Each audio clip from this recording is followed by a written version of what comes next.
তোমাদের আশেপাশে কিছু হালার ফুট হালারা আছে দেখবা, দল টল বান্ধি তোমার লগে হোটেলে খাইতে ঢুকবো, খাওয়া টাওয়ার পরে টিস্যু একটার জায়গায় তিনটা লইব বিল দেওয়ার ডরে, আবার পিছনে ভগবানের মতো করি চুপ করি বসি থাকবো, আবার কিছুক্ষণ মুখ বসবো, আবার কোনো হালার ফুতালায় আগে বাগে উঠি যাবো, কেউ বলবে যে আমি আমার মতো ধরছো আমি একটু বাইরে তাই বিল দেওয়ার ডরে।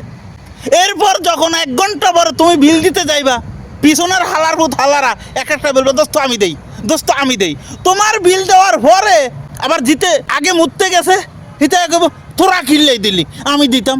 সমাজে দেখবে যে তোমার সমাজে এই ধরনের কিছু কি হালার ভূত হালারা আছে, সারা দিন রাত 24 ঘন্টা বছর যুগ তোমাকে হোকা মারার ধান্দায় থাকবো, আর বলবো যে আমার প্রাণের দোস্ত, আমার কলজার দোস্ত, আমার দোস্তর মতো সেরা নেই। ওই যে তুমি প্রতিদিন খাওয়াইতে পারো আর বিল দিতে পারো, এই হালার ভূত হালাগতন দূরে থাকবা। এই হালার ভূত হালাগতন জীবনে কিচ্ছু পাইতা না।